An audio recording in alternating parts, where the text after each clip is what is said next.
Holy City Center Radio, that's episode 352, and I am your host, Christian Sanger. Today is Monday, March 17th, 2025. Happy St. Patrick's Day, everyone, although based on what I saw on social media, everyone was celebrating specifically on Saturday, but it looked like this weekend in general. I saw so many Instagram stories of people out and about downtown, everyone dressed in green. Some people went to Savannah where they have that huge St. Patrick's Day celebration every year. I think like the second biggest in the country, or maybe third biggest in the country behind Boston and Chicago. But in any event, I hope you had a great St. Patrick's Day weekend, and whether you were celebrating the holiday or not, and hopefully, depending on what part of the state you're in, the storm that came through on Sunday wasn't too bad for you. Thankfully, where I am, and I think Charleston area in general, we seem to do fine, some thunderstorms and rain, but not like some of the scary stuff we saw in other parts of the South with tornadoes and such. So hopefully everyone is doing okay, and I hope you have a great weekend ahead. As always, you can stay up to date on the latest news by going to holycitycenter.com. We also have the calendar of events there, and you can go through and find all sorts of information, whether, politics, sports, entertainment, food and bev, you name it, Charleston culture stuff, we've got you covered. Another way to stay up on the news, and I mentioned this before, especially since a lot of people have abandoned social media platforms like Facebook and Twitter over the years, and so people aren't using them as often, as particularly people who tended to follow me. If you are no longer using those platforms, a great way to stay up to date on what news I post is to sign up for the Daily-ish newsletter. We call it the Daily-ish Gospel. You can go ahead and sign up on the website for that. You get, again, daily-ish emails with the latest stories. Now, sometimes, and this is one of the reasons I'm bringing this up, not just in the newsletter, but also on Twitter and Facebook, sometimes I share non-Holy City Center links because I'm essentially a one-man operation. I cannot cover every single piece of news in the Charleston area or state, nor do I really want to. And I'm not a journalist. Yes, I went to school for that, and yes, I try to adhere by certain principles of that, but I am not a journalist. So I'm not equipped at this point in my life to really appropriately handle certain types of stories that require real professionals. And so I leave it to them, of course, and I don't try to get into that field. And I kind of stick to for the most part, more fun stuff, at least on the website. Now, because of that, sometimes I share from the local newspapers here. Charleston City Paper, of course, but also the Post and Courier and the state newspaper. Now, those last two, they have paywalls. So if you don't have a subscription, if you go to their site, sometimes you get a couple of free articles a month, and then boom, paywall, you have to get a subscription to read this story. Frustrating. Of course, it's always frustrating to go to a website where they have a paywall. And thankfully, Charleston City Paper does not, local TV stations do not, and of course, Holy City Center does not. But every once in a while, I'll get a message from someone that will say, hey, it's really annoying when you share articles that have a paywall. Totally get it. There's two super simple solutions, although I already know the first simple solution is one that the types of people who are saying that are not going to do. But the first simple solution is to, hey, get a subscription. Certainly sounds like you're interested in the stories they're posting about. Otherwise, you wouldn't message me and tell me it's annoying you couldn't read the story. You want to read it, so perhaps you should pay for it. You want that local journalism. You want to keep that business going. Subscribe. Pretty easy, right? Okay, I get it. Not everyone's cup of tea. Maybe you only check out 3 articles a month. Is it really worth it? Blah, blah, blah. I get it. We all have bills. Understood.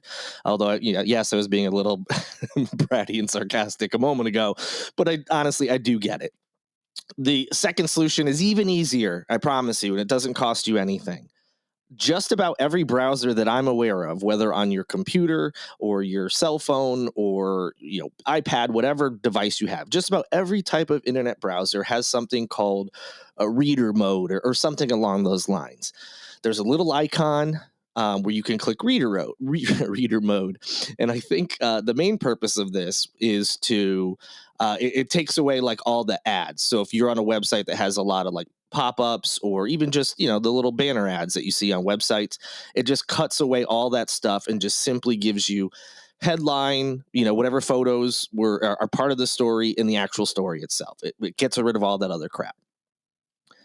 However, an unattended perk to this is that if you click that button, sometimes depending on the website, sometimes you just have to click it as soon as you can before the pop-up comes up to say that it's a paywall.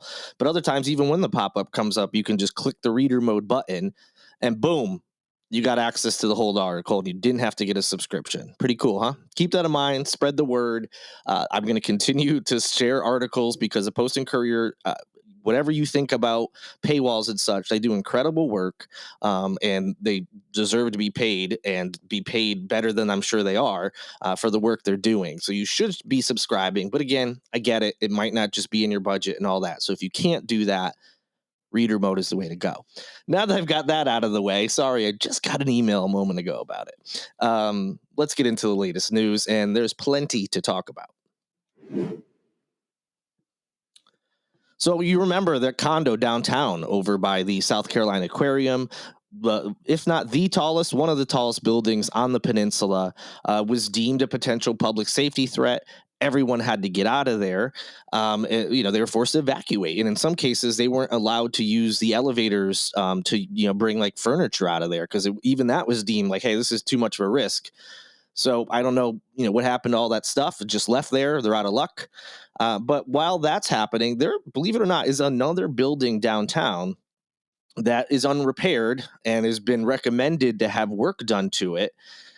And nothing is being done, although the city is urging them to move things along or possibly face evacuation themselves.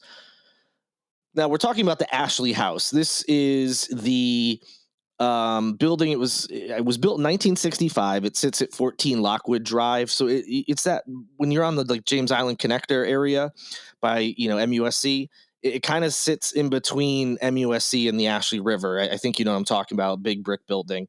Just sits in between the roadways there. Now, the Post and Courier, which I was just talking about, they report that the building is largely structurally sound, but its brick facade is starting to fail and needs to be replaced. However, that facelift would be a little bit costly for the folks who live there, and they have been pushing back on what has been estimated as a $20 million price tag. Now, this issue has led to lawsuits, tense meetings, pleas to city officials to intervene and to kill the renovation plans. It's just a bad situation all around, it seems. Now, again, it's largely structurally sound, but there is a potential hazard. And the hazard was discovered more than 3 years ago. The building, they were worried about the building's integrity, the HOA, folks who live there. After two of those beachside condominiums in Surfside, Florida collapsed, that tragedy that killed 98 people. You may remember that story. And when that happened, a lot of places around the country started wondering, are we in danger of something like that happening? So they have their own HOA hired engineer who came in and took a look and did the investigation and reported that the condo needed to have its facade repaired immediately, and that bricks had already started falling from this very tall building, which obviously creates a hazard for anyone who may be walking around that building. So he made that report saying immediately, and nothing has happened. The engineers that he worked with, this person, the HOA engineer that they hired, they estimated costs would be between $20 million and $23 million. Any renovations, although, have been stuck kind of in this limbo because there's been pushback for residents who obviously wouldn't want to foot that bill, which broke down to about $200,000 per condo. So again, this is a hairy situation. Someone could get hurt. At this time, it doesn't seem like it would be, anything more than, and not that this is nothing, but a brick may fall from the facade and injure, or, depending on how high up it is and where it hits a person, it could be worse than that. They could be killed. Obviously, that's a bad thing, but we're not looking at that bigger tragedy of a collapse of the building. It appears to be sound otherwise. And even that, just the brick facade is going to cost that much money. I don't know about you. I don't have $200,000 laying around to put towards a project if my condo needed that kind of money. So it's a very tough situation for people, but it is scary to think someone could be injured or worse. And that if this continues, obviously the cost to do anything even more intensive than just replacing brick is going to be even more expensive. So, something to keep an eye on. Hopefully, there'll be some kind of resolution that won't involve having to have people evacuate, like we saw earlier this month. All right, this is such a weird story, and I know in the grand scheme of things, it's not that important, but it's just dumb. It's just, we see very serious things happening on both the national and local levels, but there's also this influx of these like crazy, far right MAGA folks who are just inserting themselves into things that you're like, is this really something we need to be doing? Like, what is the point of this? And that's happening here, as you know. We've talked about some of those silly issues before, including people fighting to put back up monuments that were dedicated to racist monsters from our past. But Charleston County Council went back on its initial decision and will now require the library board and all local public library bodies to swear an oath to the U.S. Constitution. So originally, well, let's start here. The move comes after State Senator Matt Lieber, who is a Johns Island resident and a MAGA Republican. His wife is now on the Charleston County School Board. Yippee. So he called on council to dismiss 9 of the 11 library board members for not swearing an constitutional oath. Fun fact, they are not required to do that. So dismissing them for not doing it seems a little silly. They are required to swear to an oath. It just happened to be, it wasn't the constitutional oath. It was a different one. And it has been in place since the library had their charter. I think I read in 1975 is when that started. So again, it's not that big of a deal. It did pass 5-4. So after initially saying like, no, they have an oath, this is a waste of time. What does this matter? They decided, no, okay, yeah, they're going to have to swear an oath to the U.S. Constitution. Now, again, I get it. Not a big deal. I like the U.S. Constitution. Are there things that I think people get wrong about it? Absolutely. Are there things that maybe are outdated and should be changed or tweaked? Perhaps. But by and large, this is what we as a country support and believe in. And so the act of swearing an oath to the Constitution isn't that big of a deal to me. That's not the problem here. It just seems this is wildly unnecessary. Why do librarians have to swear an oath to protect and uphold the Constitution? It seems silly. And that's why I bring up this story. There's a lot more details if you want to look into it. This now makes Charleston County the only county in the state that has to swear, for these folks in particular, swear an oath to the Constitution, which again just seems like this is wildly unnecessary, a waste of time, and just another silly kind of MAGA like America's number one, America's the best, everything we do has to be America, America, America, America. So our librarians have to pledge to uphold and protect the U.S. Constitution. What are we talking about here? It's so ridiculous. And again, if that was what was in place already, I have no problem with it. Or if they were like, hey, we want this. Okay, this just came out of nowhere. There was absolutely no reason for it. And he was trying to get 9 people out of 11 dismissed for not doing it when they weren't required to do it. And that's why this came to be. Like, you don't have anything better to do, man? Remember his name. He is in the news a decent amount here for doing these types of things and other stunts. You can go search. He also has a very, we'll call it interesting history with potential ties to certain groups and potential issues that involve the law enforcement being involved that you may want to do a little deep dive on just to get a little bit more about the type of person we're talking about. Now to more important things involving the changes that have been going on in this country since the new administration came in and how they are affecting people locally. We've talked about this a lot on past podcasts about cuts that Elon Musk and his tech bro guys, his DOGE bros, cutting programs, accidentally firing people who were essential and really needed to come back, making false claims about things that they've cut or things that they discovered, and so on and so forth. And, at the time there was some blowback, especially those of us who pay attention to politics, but it takes a while for these types of things to really trickle down to the types of folks who don't really pay that much attention. And we're seeing it happen more and more as fundings have been either cut or frozen, and how they are affecting many people across the country. And the rest of these stories are going to touch on those. And I definitely am not going to do a huge deep dive on each of these. So please visit the link in the show notes for more information. And yes, a lot of these links are from the Post and Courier because they do amazing work, as I've said. And just keep in mind that there are two ways that you can prevent that paywall. Just re-listen at the top of the podcast for more info on that. So first, we're going to talk about farmers. There have been some federal programs that have been cut and fundings that have either been frozen or cut altogether. And specifically, the federal programs that for 2 years have helped scale up production, for small farmers here in South Carolina by guaranteeing them buyers from school districts and food banks have been terminated. So basically, there was a program in place that guaranteed that a certain amount of money was going to be coming into whichever farms were part of this program. That food would go to school districts and food banks, specifically trying to feed vulnerable populations. But they could go to any amount of school, even those that are doing better in certain parts of the state.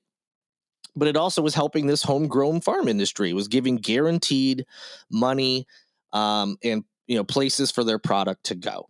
And now it's been terminated. Final shipments and payments will happen in April. That's next month. This program, I believe I was reading, I don't think it had an official end date, but I've seen some other fundings that have been cut like this that had an official end date, but it's been now cut short. So what's happening here locally? We don't know the exact cost of this yet, as obviously the last payments will be in April. But we're hearing the worries from local farmers. A Greenville County farmer by the name of Bryant Harrison told the Post and Courier, "It's like getting a rug pulled from under you, or a hit in the gut." Mr. Harrison is he is in his 70s. He is a farmer. He's been doing this for years. And what is someone like him going to do when he was banking on this money and now it's just pulled out, like he said, like a rug pulled out from under him? He also went on to say, after all these years, we finally started doing something that ended up being somewhat lucrative. And now here we go. So he, I don't know the details, but according to him, in his own words, look, no one, going back to before we get to his words, no one signs up to be a farmer because they think it's going to be rich. It's either something that they grew up into through their family, something they're drawn to, whatever it may be, but they don't think they're going to become rich. And he says, this program was somewhat lucrative. Now, that doesn't mean he was rich, but lucrative means, hey, doing well.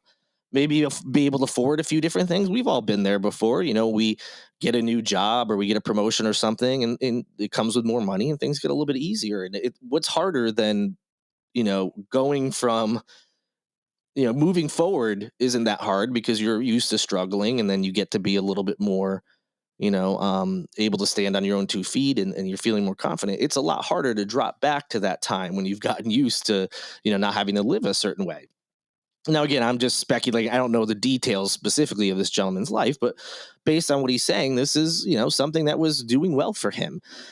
So the U.S. Department of Agriculture recently confirmed that, the Trump administration has revoked 2025 funding from this popular local food for schools and local food purchase assistance programs, which were a $15.2 million hit to any number of growers that operate here in South Carolina.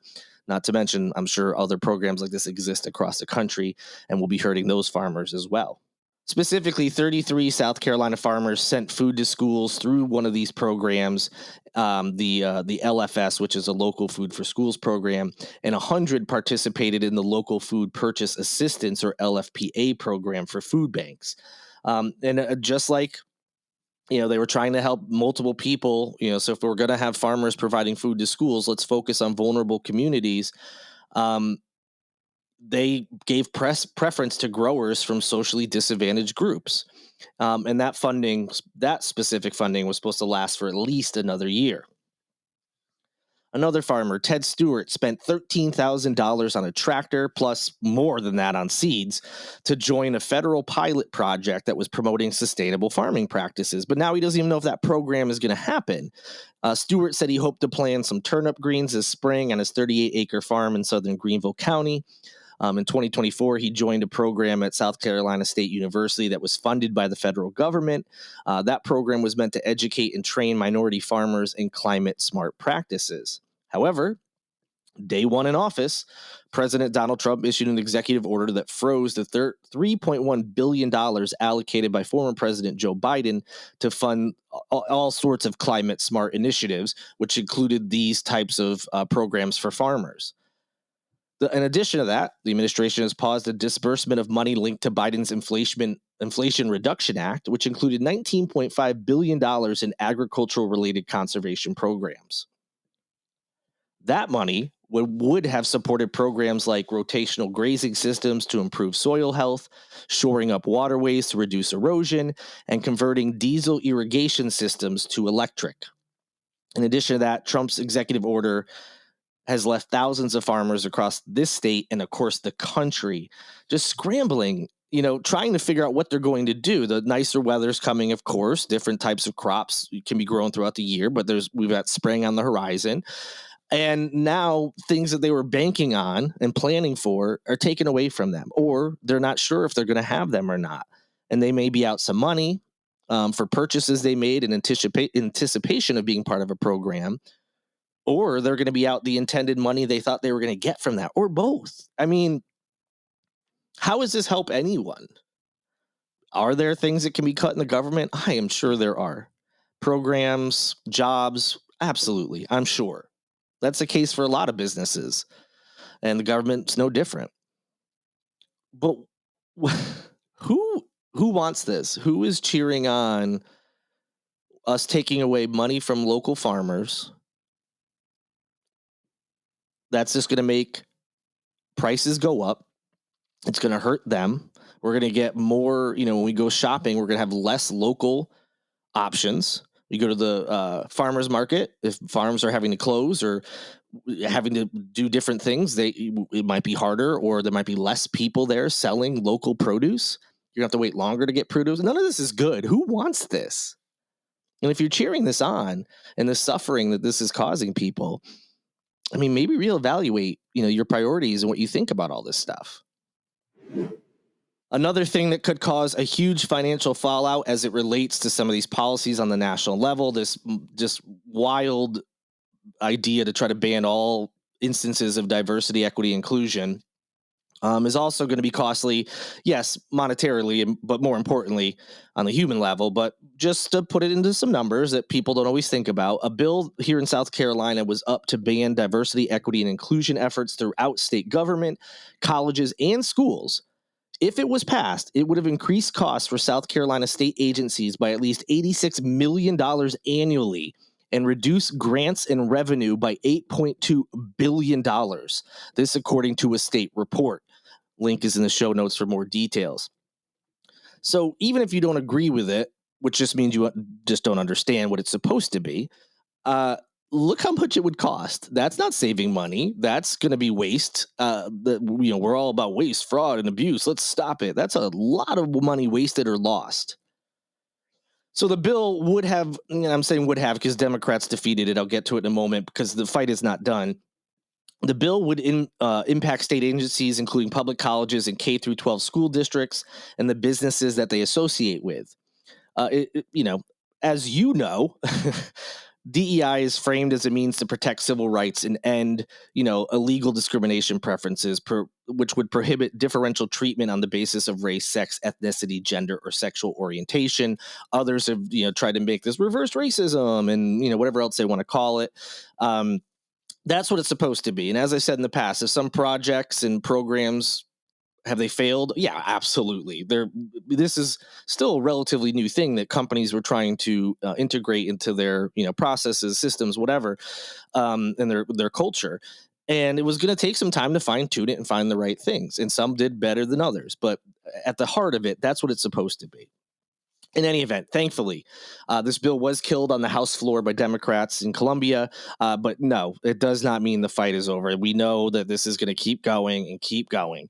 In fact, House Republicans are expected to make another push just in the coming weeks, maybe even this week, as this whole anti-DEI thing has become a priority, on the national level from the Trump administration as well as the GOP here in the state.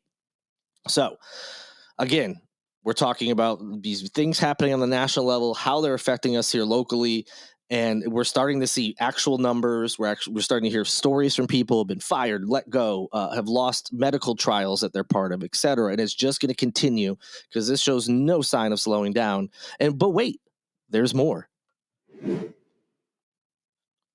The local brewing industry in Charleston. We've already talked about how bars, restaurants, breweries are struggling because of the high premiums that they have to pay for insurance and everything going on with that liquor liability insurance law that was passed. And there's a big fight going on about that right now.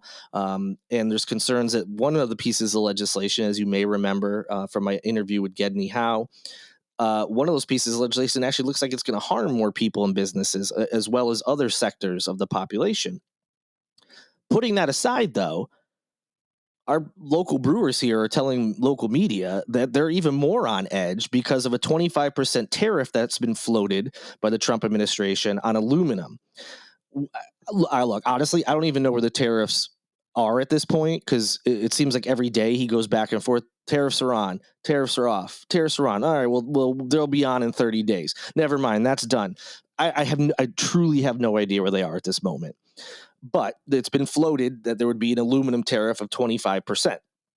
This would obviously impact their operations as 60% of all beer being packaged is in, you guessed it, aluminum cans. So, in addition to this liquor liability insurance that they're already fighting and could potentially get worse, they may have to start paying more for aluminum because of these tariffs, which is just going to rise their costs, which they'll then have to pass on to you and me, just like all these other things that we're hearing about. Everything's going to end up being passed on to us. And this is another example of it. But wait, you guessed it, there's more. All right, last one for today. I'm sure there'll be many more in the future, which I wish wasn't going to be the case. But um, just to show another industry that's affected by this, this whole call for so-called federal efficiency by the Trump administration has even come to the Charleston Army Corps of Engineers. Specifically, they have an office where their employees would be here in the Charleston area. They've been notified that the General Services Administration plans to terminate their local lease in August of this year. Currently, their headquarters is housed inside Hollings Hall on Haygood Avenue. It's a downtown property that's leased through the Citadel Alumni Association. The plan to terminate the lease did not include details on where future Army Corps functions might be located. Now, you might be saying, what does this mean? Does this mean their work's going to stop? Well, thankfully, no. The Army Corps says they are hopeful that their work is not going to be affected by this change of where their headquarters is located. But it's worth noting, who knows? Maybe there'll be other cuts that happen. And why is that important to the Charleston area? I mean, it's important to the nation, but what do they do here in Charleston? Well, I mean, they're a significant force here in the Charleston area, believe it or not, and have been for more than a century. They handle all sorts of different projects, including specifically here, maintaining the Charleston Harbor. They've been doing that for about 140 years, according to the Post and Courier. They also have projects that, focus on repair, from damage from storms. They also work to mitigate against future weaknesses, restore ecosystems, and manage flood risk. You can tell where I'm going here. This is all very important, especially to the Charleston area where flooding and, worries about rising sea levels and so on and so forth are major issues. And they are all, and have been for many, many years, as I said, well over a century, have been here and have been doing all sorts of different work for us. Currently, they have some ongoing projects, including the seawall project, which is supposed to help with flooding at any point, whether from a storm or just those random days we get flooding downtown. And they're also working on a tidal and inland flooding study, similarly trying to figure out ways to mitigate flood risk and what we can do against that. They're also responsible for regulating local development near rivers, streams, harbors, and wetlands. So again, a very important group to this area is losing, their headquarters earlier than maybe they planned on it. Is that a huge deal? Maybe not. I'm sure some frustration as they were going to have to find a new place and move, whatever is in that office to the new one. So potentially not a big deal, but again, just something to keep an eye on and something that just seems to be just a completely unnecessary move, regardless of how bad or not bad the outcome is. All right, thanks for hanging with me. I've been wanting to do this episode for a while, but still had those other stories to talk about first. But yeah, the biggie, we're starting to see a lot of these effects, and they're not good from these cuts and things that DOGE and Trump and Musk and all those folks are doing, and how that's trickling down here to this state. So thank you for listening. Thank you to Lindsay Marie Collins with LMC Soundsystem for producing this and every episode of Holy City Center Radio. And thank you to Tyler Boone, whose music you hear in every other show. I'm not going to keep you any longer. Looking forward to seeing you again soon. Good night and good luck.